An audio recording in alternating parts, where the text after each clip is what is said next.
Okay so राष्ट्र बैंकले के गर्ने हो त भन्दा ओपन मार्केट अपरेसनको रूपमा बोन्ड्सहरु क्रिएट गरेर बजारमा पब्लिक माझ पुग्ने गरी है थ्रु अब त्यो राष्ट्र बैंकले डाइरेक्टली एजेन्टहरु लगाएर या जो इन्भेस्टमेन्ट सेक्युरिटिजहरु बेच्ने संस्थाहरु हुन्छन् हैन ती संस्थाहरुको थ्रु या बैंकहरुको थ्रु कमर्शियल बैंकहरुको थ्रु त्यो बोन्ड्सहरु चाहिँ बेचाउँछ है यसरी चाहिँ मार्केटमा सप्लाई चेक गर्ने काम चाहिँ राष्ट्र बैंकले गर्ने okay राष्ट्र bank will check the supply of money into the market okay so यो एक्टिभिटीलाई हामी ओपन मार्केट अपरेसन भन्छौं र हामी यहाँ लमा के पढ्छौं त भन्दाखेरि we'll just see what are the rights of Nepal Rashtra Bank in regards to the open market operation हामी चाहिँ त्यसको टेक्निकलिटिजमा जान पर्दैन त्यसको लागि चाहिँ त्यसका जस्तो मोनेटरी पोलिसीका कुराहरु हेर्नु पर्यो हैन अनि तिमीले डेट फाइनान्सिङका कुराहरु हेर्नु पर्यो त्यो टेक्निकल कुरा भयो त्यो चाहिँ तिमीहरुले चाहिँ यहाँ हामी ल मात्रै पढ्नु पर्दैन एक्ट भित्र पढ्नु पर्दैन त्यो चाहिँ सरकार उसको पोलिसी अन्तर्गत के पोलिसीहरु निकालेको छ त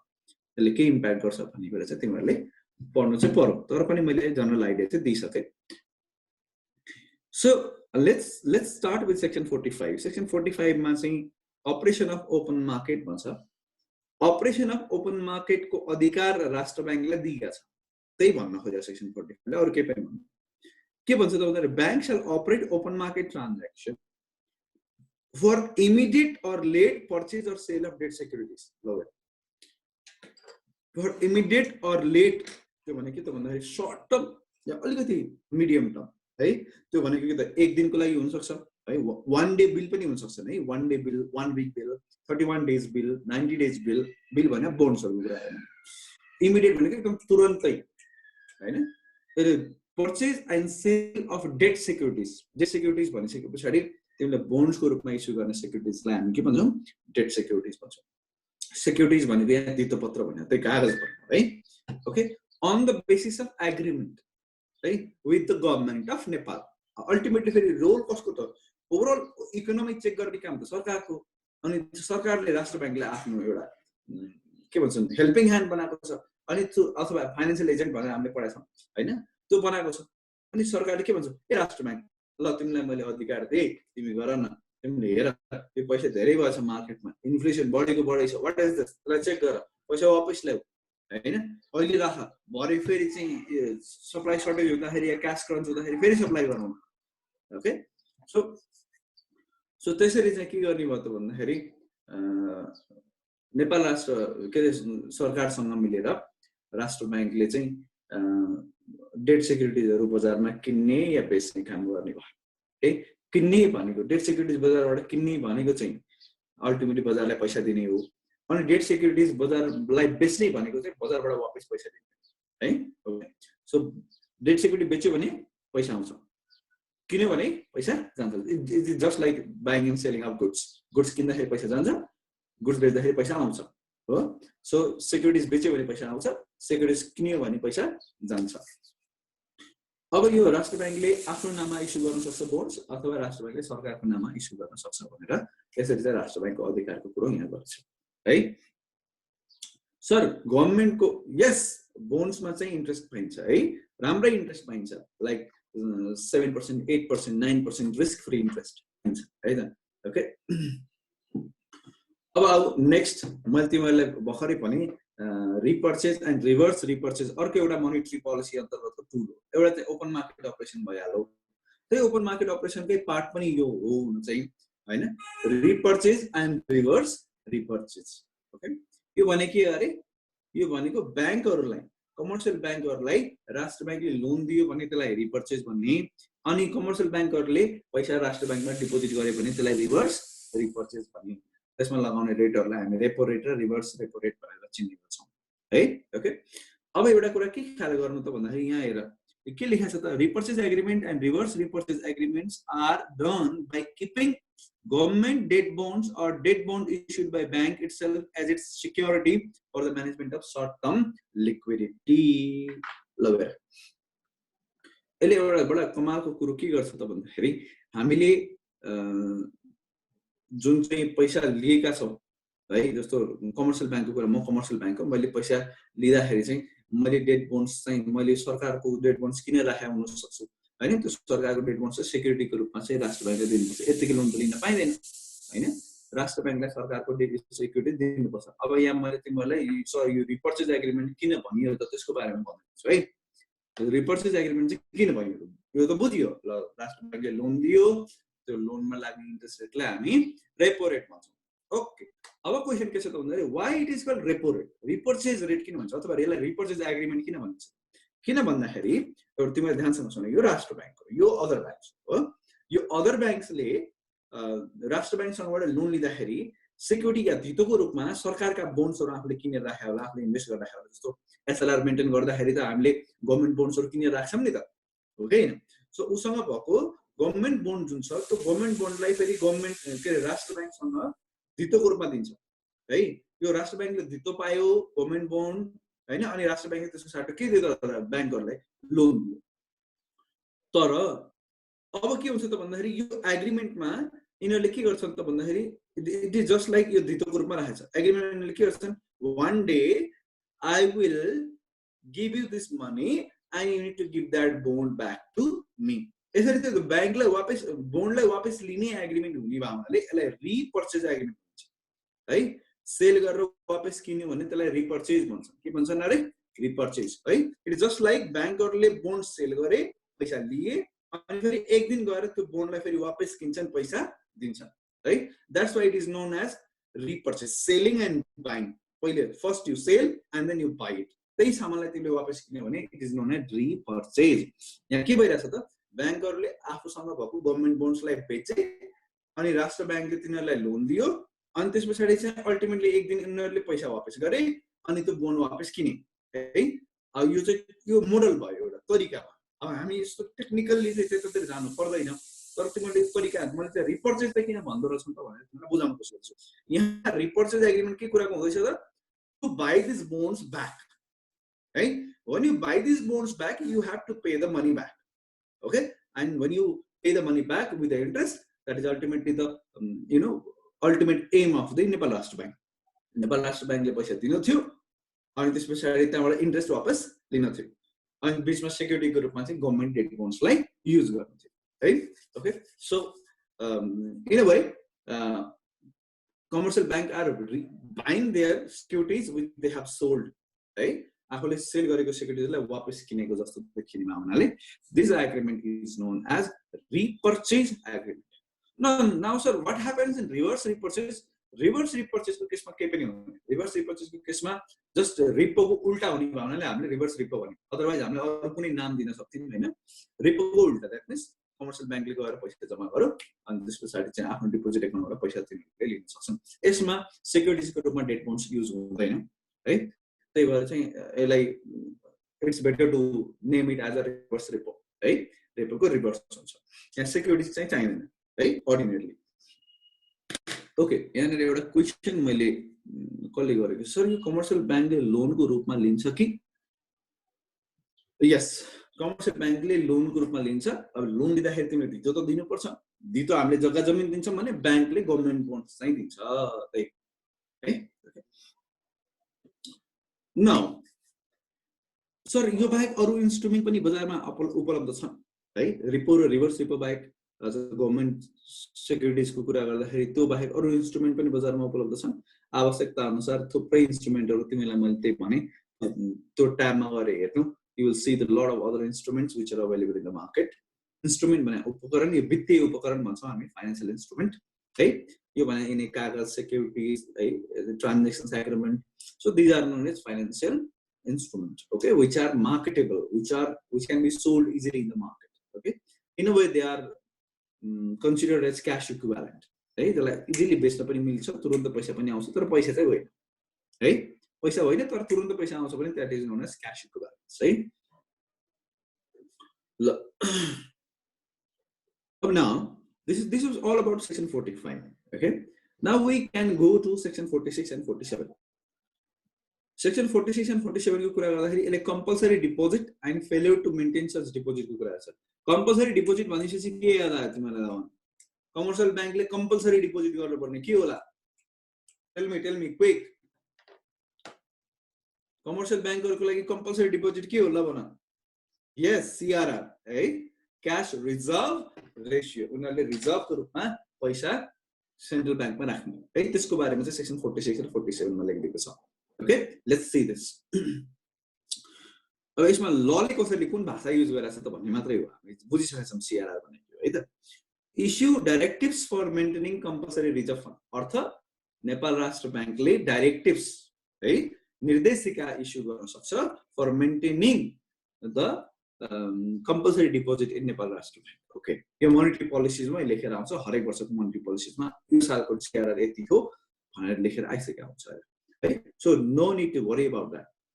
तिमीलाई मैले लिङ्क पठाएको छु, त्यो लिङ्कमा पढ्नु यो सालको सीआरआर कति रहेछ त्यहाँ तिमीले पत्ता लगाउनु है। ओके, अन्त मैले हिजै भनिसकेको छु। द ब्याङ्क शैल इस्यु डाइरेक्टिभ्स, अब यहाँ चाहिँ कानुनले चाहिँ अधिकार दिएको छ के राष्ट्र ब्याङ्कलाई, त्यो अधिकार पाउँदैछौँ अहिले हामीले। Bank shall issue directives to the commercial bank and financial institution to maintain compulsory reserve with the bank in the proportion to, अब के कुराको प्रोपोर्सनमा हामीले चाहिँ डिपोजिट गर्ने भन्ने कुरा हिजो चर्चा गरेका थियौँ हामीले।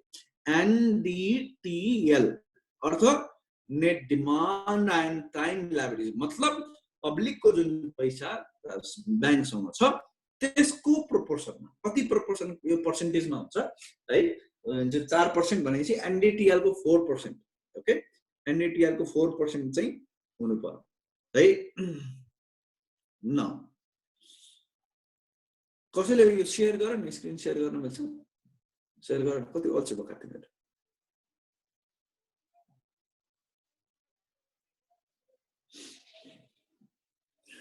ल सो त्यसले के भन्छ त भन्दा in the proportion to the deposit accumulated with them, deposit भनेको जनताले दिएको पैसा, बोरोड फन्ड्स है, उनीहरूले लिएको पैसा, और other liabilities prescribed by the bank. Okay है, सो इफ द ब्याङ्क, अब त्यो एनडीटीएल मा चाहिँ हुन त फिक्स्ड डिपोजिट मात्रै पनि आउँदैन, यदि ब्याङ्कले अनअर्गनाइज सेक्टरबाट पैसा लिएको छ भने त्यो पनि त पैसा हो, त अर्काको पैसा हो नि, त्यसलाई पनि इन्क्लुड गरिन्छ है त। It also includes not only deposit but also loan, त्यसले लायबिलिटीमा त्यो पनि पर्छ। anyone हो सर, होइन anyone हैन, सबै हुन्छ नि, all of them, not anyone है, all of them है त। डिपोजिट्स चाहे त्यो करेन्ट सेभिङ या अर्को कुनै होस्, बोरोड फन्ड भनेको loans which the bank has taken, किनकि यो अर्कालाई तिर्नु पर्ने पैसा हो, अर्कालाई तिर्नु पर्ने पैसालाई लायबिलिटी भन्छौँ हैन। लङ टर्ममा तिर्नु पर्यो भने that is term liability, demand on demand तिर्नु पर्यो भने that is demand liability. I will add them up है।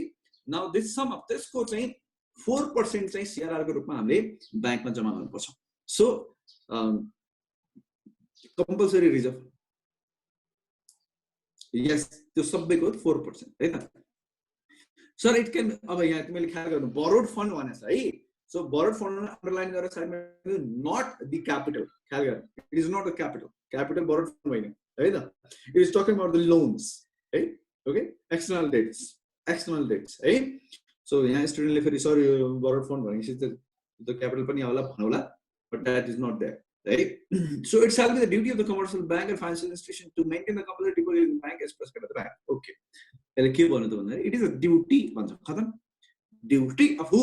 अफ ब्याङ्क्स है, to maintain such deposit in the bank. ब्याङ्क्सको ब्याङ्कमा भनेको अरू ब्याङ्कहरूको राष्ट्र ब्याङ्कमा त्यो डिपोजिट मेन्टेन गर्ने ड्युटी हो। ड्युटी भनेपछि this is compulsory in nature, त्यही भन्न खोजेको second language, it is compulsory. न नेक्स्ट वान, यो कम्पलसरी हो भनिसकेपछि हामी नेक्स्टमा जाउँ। while computing the compulsory deposit of the commercial bank and financial institutions, तो CRR हमने compute गर्दाखेरि bank shall compute on the basis, फेरि कहाँ गयो CRR हामीले compute गर्दाखेरि हामी के गर्नु पर्यो, डेली एभरेज लिएर क्याल्कुलेट गर्नु पर्यो भन्छ। तर डेली एभरेज भनेको त हामी हिजोको हेर्छौँ, yesterday what is it है, daily average of deposit prescribed by prescribing the duration। अब यस्तो के गर्छ त भन्दाखेरि नर्मली के हुन्छ त भन्दाखेरि देशमा के छ र नेपालमा के छ त्यो पनि भन्छु मैले। बाहिर चाहिँ के हुन्छ भन्दाखेरि जो लास्ट सेकेन्ड फ्राइडे भन्छ हैन, सेकेन्ड फ्राइडे कुनै पनि महिनाको सेकेन्ड फ्राइडे को हैन बेलुकातिर कति डिपोजिट छ, एनडीटीएल कति छ है, त्यो एनडीटीएल को 4% चाहिँ अब अर्को सेकेन्ड फ्राइडे, अर्को महिनाको सेकेन्ड फ्राइडे नआउँसम्म त्यसको 4% चाहिँ मेन्टेन भइराख्नु पर्यो डेली बेसिसमा भन्छ है। यो विदेशमा यस्तो हुन्छ नेपालमा त्यस्तो छैन। नेपालमा के छ त भन्दाखेरि राष्ट्र ब्याङ्कले जे भने त्यही हुन्छ। राष्ट्र ब्याङ्कले कानुनले भनेन कि, त्यहाँ त बाहिर त कानुनले भनेको छ, लमै एक्टमै लेखेको छ। जस्तो गभर्मेन्ट मैले आरबिआई एक्ट पढ्यो भने आरबिआई एक्टमा त्यहाँ लेखिदिएको छ है, सेकेन्ड फ्राइडे हरेक महिनाको सेकेन्ड फ्राइडे एनइटिआर जति छ त्यसको 4% चाहिँ मेन्टेन गर्नुपर्छ, या 4.5% उनीहरूको रेट जति छ त्यति हुन्छ।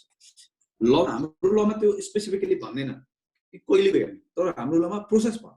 प्रोसेसले के भयो त भन्दाखेरि यो प्रोसेस पनि राष्ट्र ब्याङ्कले डिसाइड गर्छ भनेर भन्दै, डेली एभरेज लिने हो डिपोजिटको, तर कति पिरियडको एभरेज लिने त भन्ने कुरा चाहिँ will be decided by the duration will be decided by the Rastra bank भन्छ। न अब हाम्रो केसमा के छ त भन्दाखेरि हिजो हेर्ने लास्ट डेट है, हिजोको एभरेज कति छ? एभरेज भने के त भन्दाखेरि मर्निङ र इभिनिङमा ओपनिङ एनइटिएल र क्लोजिङ एनइटिएल, ओपनिङ एनइटिएल र क्लोजिङ एनइटिएल को एभरेज भने के त opening plus closing divided by 2, this is called daily average है। ओपनिङ एनइटिएल क्लोजिङ एनइटिएल को 4% आज जम्मा हुनु पर्यो के, हिजोको 4% आज हुनु पर्यो, आजको 4% भोलि हुनु पर्यो, अनि त्यसपछि भोलिको 4% भोलि होला है। बडा सिम्पल छ है। This is what the Rastra bank has set so far. Okay, so हिजोको 4% आज र आजको 4% भोलि, भोलिको 4% पर्सि।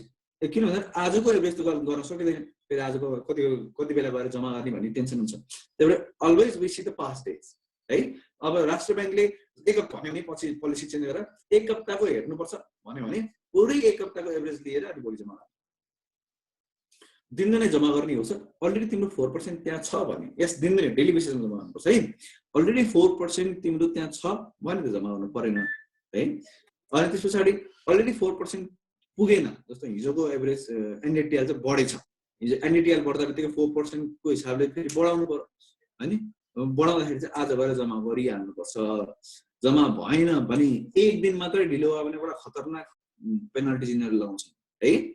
Okay, so we need to be bank rate, बैंकको फ्लोर रेट प्लस 3%, यस्तो धेरै लगाइदिन्छ है। जस्तो बैंकको अहिले फ्लोर रेट 3% छ, प्लस 3% भने 6% लगाइदिन्छ।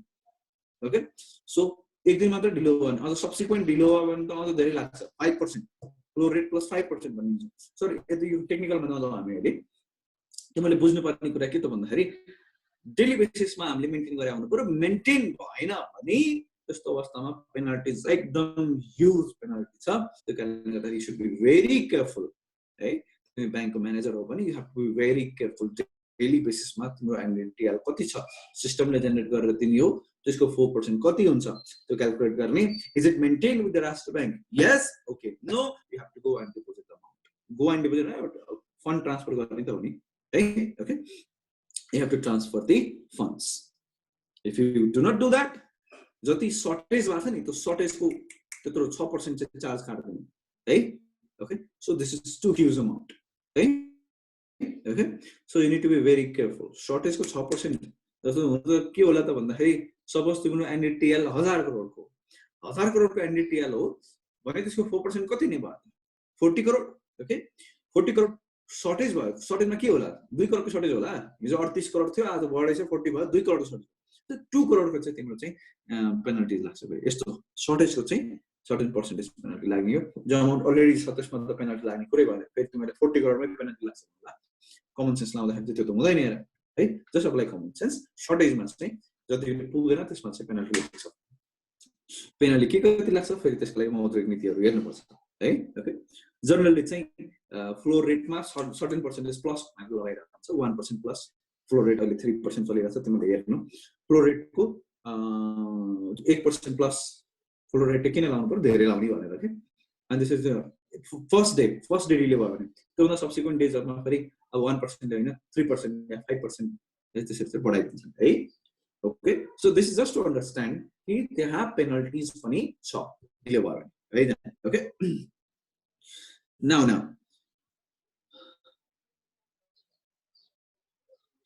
अब यहाँ आएर अब हामी चाहिँ सेक्सन 47 मा गयो भने सेक्सन 47 मा पेनल्टीको तर उ लेख्दैछ, पेनल्टीको लिमिट लेख्दैछ। योभन्दा धेरै पेनल्टी लाउन चाहिँ राष्ट्र ब्याङ्कले पाउँदैन। राष्ट्र ब्याङ्कले सर्कुलर इस्यु गरेर पेनल्टी लाउने हो, but Rastra bank can not impose penalty more than this भनेर कानुनले फेरि पेनल्टिजमा check लगाइदिएछ।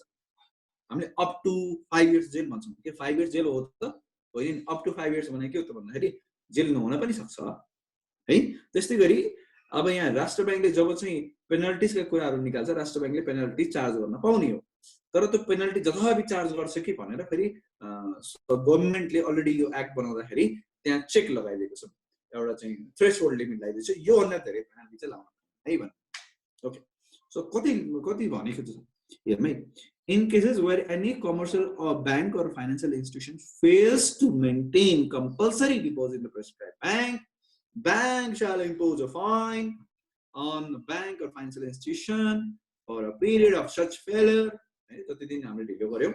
So, for imposing the fine, amount of fine shall not be more than 3 times of the maximum of the bank rate prescribed by the bank. Bank rate भनेको floor rate, right?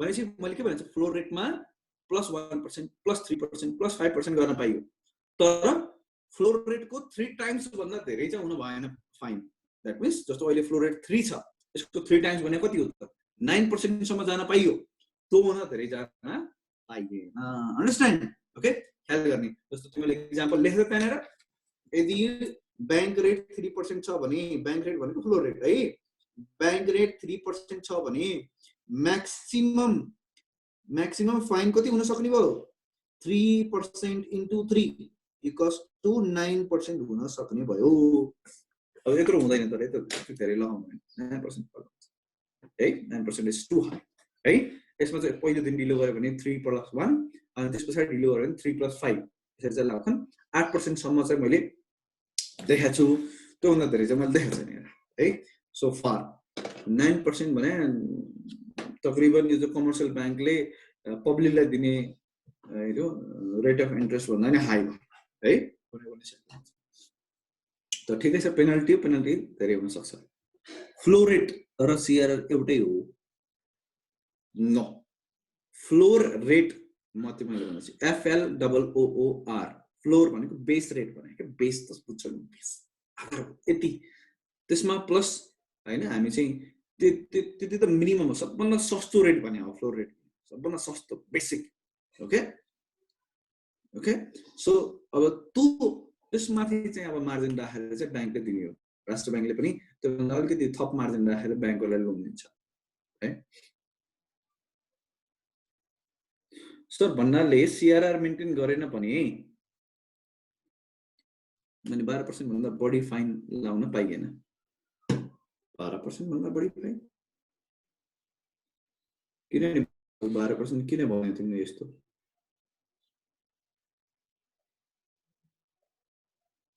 Why 12% म 9% भन्दैछु उले 12% भन्छ fine 9% भन्दा धेरै हुन सक्दैन अनि नट मोर देन 3 टाइम्स हुने 3 फ्लोर रेट हो भने 3 इन्टु फाइन नै त्यति हो क्या फाइन भनेको 9% मात्रै हुन पाउँछ इन्ट्रेस्ट लाग्दैन इन्ट्रेस्ट त दिनुपर्ने हो नि त सीआरआर मा त उल्टै राष्ट्र बैंकले ओ 4% कैसे बातें करके हो यार सीआरआर 4% हो त्यो भने के हो एनडीटीएल को 4% अमाउन्ट हो CRR is the amount 4% just हामीले रेशियो क्याल्कुलेट गर्न युज गरे सीआरआर इज द अमाउन्ट जो तिमीले जस्तो 1000 करोड एनडीटीएल छ 4% भने 40 करोड तिमीले बैंकमा गएर जम्मा गर्नुपर्ने गरेनौ 4% भने त्यो पो 40 करोड तिमीले बैंकमा गएर जम्मा गर्नुपर्ने राष्ट्र बैंकमा गरेनौ कति गर्यो त भन्दा जम्मा 38 करोड गर्यो भने अब तिमीले कति सर्टेज गर्यो त 2 करोड सर्टेज गर्यो अब 2 करोड सर्टेज भयो कति दिनसम्म सर्टेज भयो त 2 दिन 3 दिन 4 दिन 5 दिन 10 दिन सर्टेज भइराछ भने त्यसो भएपछि जति दिनलाई ढिलो भयो त्यति दिनको लागि त 2 करोडमा फाइन लाग्छ के 2 करोडमा कति फाइन लाग्छ त भन्दा नट एक्सिडिङ 9% त्यो पो भने है ओके त्यो जोड्ने कुरै होइन है okay so 4% is something this is just the amount of deposit 4% is amount of deposit है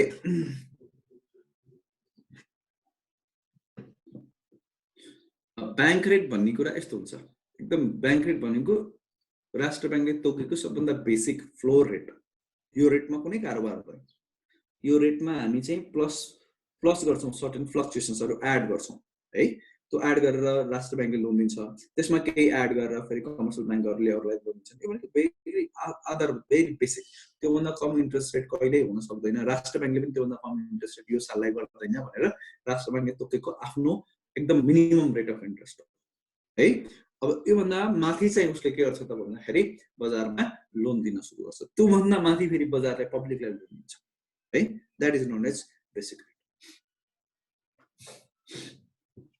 है त। 9% प्लस गर्ने हो 2 करोडमा 9% प्लस गर न। 2 करोडमा 9% म्याक्सिमम हो है त्यो। फेरि 2 करोडमा 9% जोड्यो भने कति हुन्छ त? डिजले पनि क्यालकुलेट कति दिन ढिलो भयो त्यो हेर्नु पर्यो नि त है। 9% त पर एनम हिसाब हो। 3% पर एनम हुन्छ नि त रेट अफ इन्ट्रेस्ट त। 9% पर एनम हो भनेपछि जस्तो 1 महिना ढिलो भयो भने 9% इन्टु 1/12 गर्ने। ओके बुझ्यौ होला यति त? यति त बुझ्छौ तिमीहरूले? हो भेरी गुड भेरी गुड।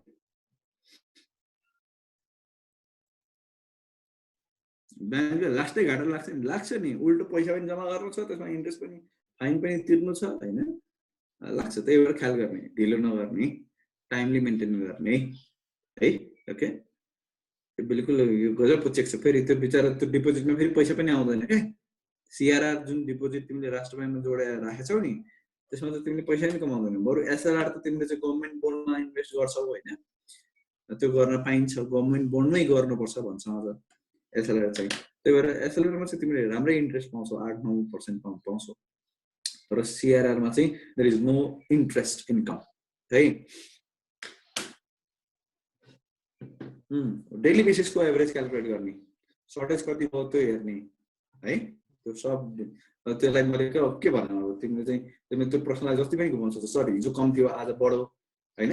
एनइटिएल हिजो धेरै थियो त्यही भएर सर्टेज भयो, फेरि आज एनइटिएल घट्यो त्यही भएर जति राखेको त्यो पनि सरप्लस भयो। अब कति दिनको क्यालकुलेट गर्ने? जति दिनको सर्टेज भएको छ त्यति दिनको क्यालकुलेट गर्ने है। ओके सो यो प्रश्नको जति घुमाए पनि घुमिरहन्छ। This is something which is very mathematical and simple है।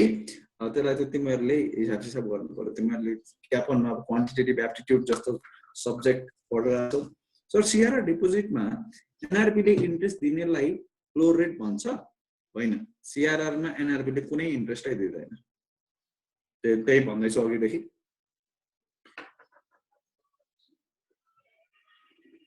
फ्लोर रेट भनेको जस्ट एनआरबीले एउटा हाइपोथेटिकल रेट क्रिएट गरेको छ।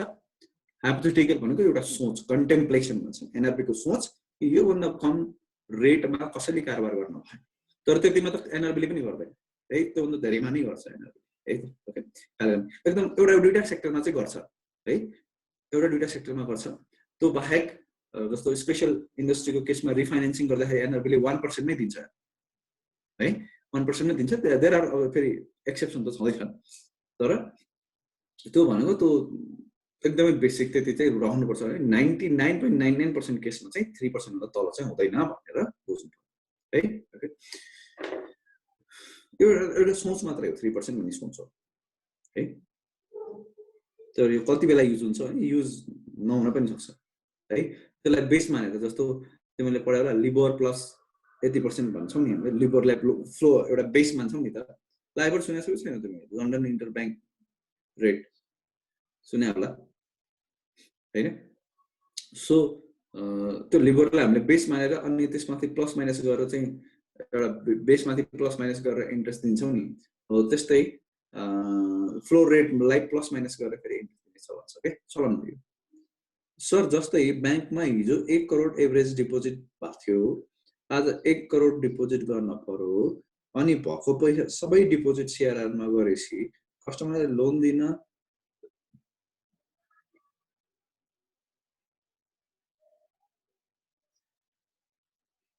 तिम्रो सानो फिगरको कुरो गरे हो हैन? ब्याङ्कसँग 1 करोड मात्रै भयो भने त कस्तो ब्याङ्कले चाहिँ भन्ने पहिले त त्यो प्रश्न गरौँ है। त्यही भएर तिम्रो यो प्रश्नलाई मैले अलिकति चेन्ज गरेँ है त। सपोज ब्याङ्कसँग हिजो 10 करोड थियो या 100 करोड थियो है, त्यही त म भन्दैछु। तिमीले 1 करोडको 1 करोडै फेरि डिपोजिट गर्यो भन्यौ होइन? म त्यसलाई ट्याक्क अलिकति मिलाउँछु ठिक छ तिम्रो क्वेसन एकदम ठिक छ सुन्दर तर है एकदम पर्फेक्ट क्वेसन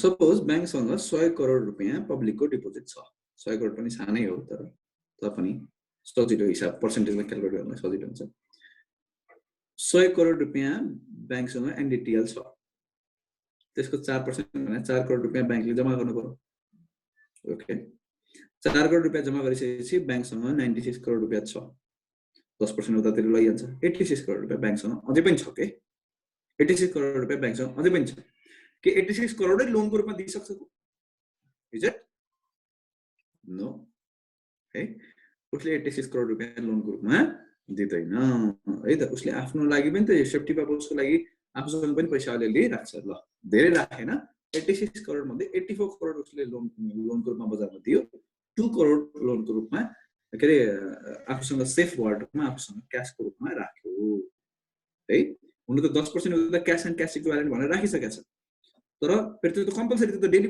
बेसिसमा मेन्टेन गर्नुपर्ने हुन्छ त्यही भएर उसले आफूसँग फेरि 2 करोड रुपैयाँ पनि अरु एक्स्ट्रा राख्यो पैसा त सधैँ छ राख्नु पनि पर्छ किन राखे त भन्दाखेरि डेली एभरेज कस्टमर डिमान्ड चाहिँ लगभग 1.5 करोडको रहेछ डेली एभरेज कस्टमर डिमान्ड भनेको कस्टमरले एटीएमबाट निकाल्ने पैसा चेकबाट निकाल्ने पैसा हैन एउटा बैंकदेखि अर्को बैंकसम्म हुने बैंक ट्रान्सफर यो सबै गर्दाखेरि त्यो बैंकमा डेली एभरेज विथड्रल चाहिँ 1.5 करोडको रहेछ भने उसले त्यो हिसाबमा चाहिँ उसले के गर्छ त भन्दाखेरि बेलुका अर्को दिनको लागि 2 करोड रुपैयाँ मेन्टेन गरेर राख्छ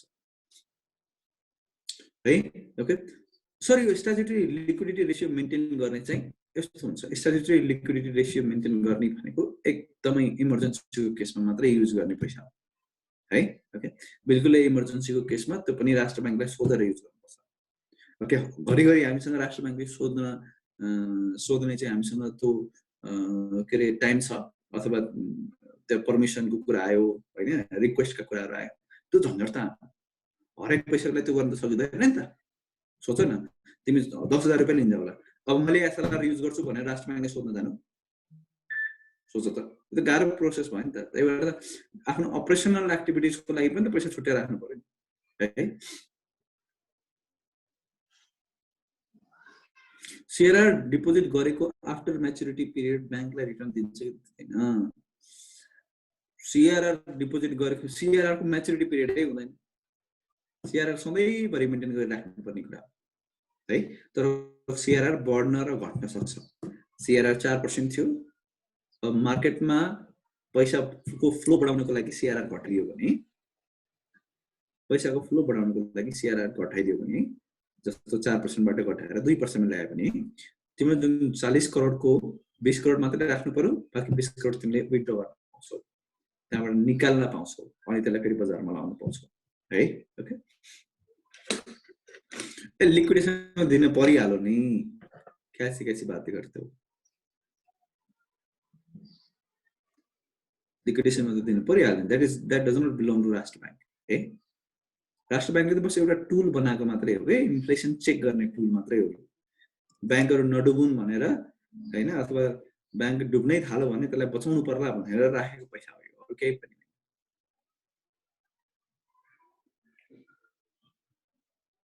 सर त्यो बैंकरलाई 1 लाख प्लस अमाउन्ट विथड्र गर्नु पर्यो भने एक दिन अगाडि इन्फर्म गराउनु पर्छ भनेको चाहिँ किन हो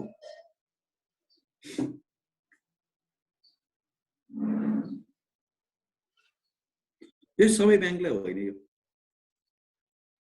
यो फाल्तुगिरी हो कि नेपालमा चाहिँ खै के गर्छन् that is something which is not essential तर 10 लाख भन्दा धेरैको पर्चेजमा चाहिँ तिमीहरुले चाहिँ त्यसको इन्फर्मेसन आफ्नो आइडेन्टिटी दिनुपर्छ 1 लाख भन्दा धेरैको विथड्रमा चाहिँ आइडेन्टिटी दिनुपर्छ कसले निकाल्न आएको भनेर आइडेन्टिटी दिनुपर्छ तर एक दिन पहिला नै इन्फर्म गर्नुपर्छ भन्ने कहाँबाट पत्ता लाग्यो यस्तो त छैन त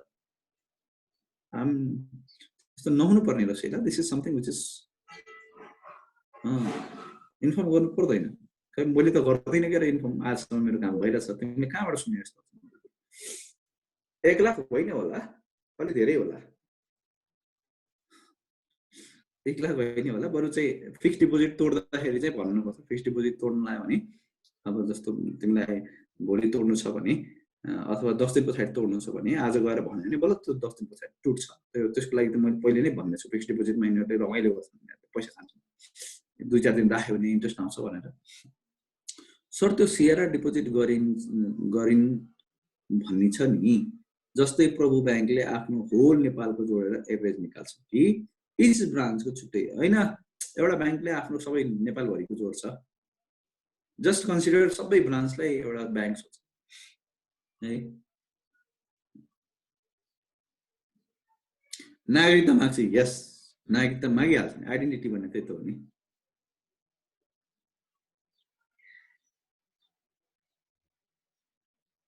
त्यही त 10 लाख प्लसको कुरा चाहिँ छ है। 10 लाख प्लसको कुरा चाहिँ ट्रान्जेक्सन गर्दाखेरि जस्तो विथड्र गर्न दिँदैन, सेभिङ एकाउन्टबाट पैसा त्योभन्दा धेरै विथड्र गर्न दिँदैन हैन, ब्याङ्क ट्रान्सफर गर्न दिन्छ, यस्ता कुराहरू छन्। त्यो अलिअलि सानसाना ब्याङ्किङ नीति हुने यिनीहरू है। They are not considered as monetary policy, they are considered as banking policy है। किन ब्याङ्किङ पोलिसी भन्दा ब्याङ्कले अलिकति सेफ एन्ड सिक्योर तरिकाले चलाउनको लागि हो। त्यो त्यसलाई इन्ट्रेस्ट या मार्केट या मनी सप्लाईसँग त कुनै रिलेसन छैन त्यसको है। ओके, हेड अफिसले हेर्छ हो ल।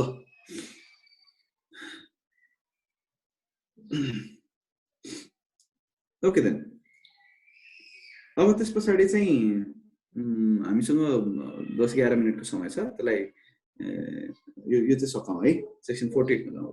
तर 10 लाख एउटा चेकबाट निकाल्न मिल्दैन हैन र? 10 लाख त निकाल्न मिल्छ, 10 लाख भन्दा बेसी निकाल्न मिल्दैन।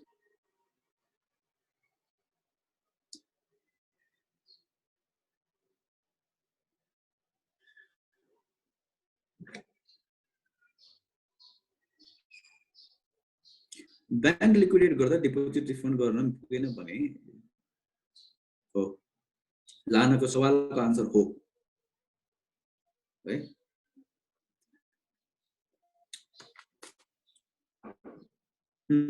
ल अब let me take you some other sections है। Let's discuss about discount operation. यो पनि this is also like bond नै बेच्ने हो, तर बोन्डलाई हामी डिस्काउन्टमा पनि बेच्न सक्छौं। अब डिस्काउन्टिङ भनेको तिमीलाई त्यो राम्रोसँग थाहा छैन है, तर पनि यहाँ बोन्डलाई लिएर म अलिकति यसको टेक्निकल एनालाइसिस गराइदिन्छु। जस्तो एउटा बोन्ड मैले क्रिएट गरेँ, बोन्ड क्रिएट गरेँ भनेको एउटा promissory note लेखेँ।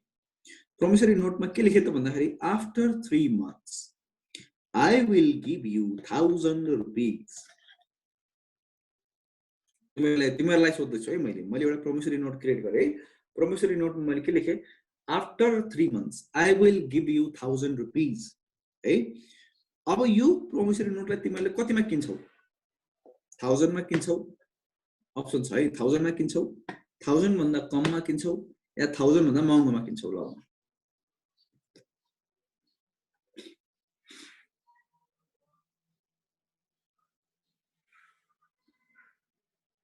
Exactly, so brilliant है। Okay, everybody is brilliant. यसको अर्थ के हो? टाइम भ्याल्यु अफ मनी हैन।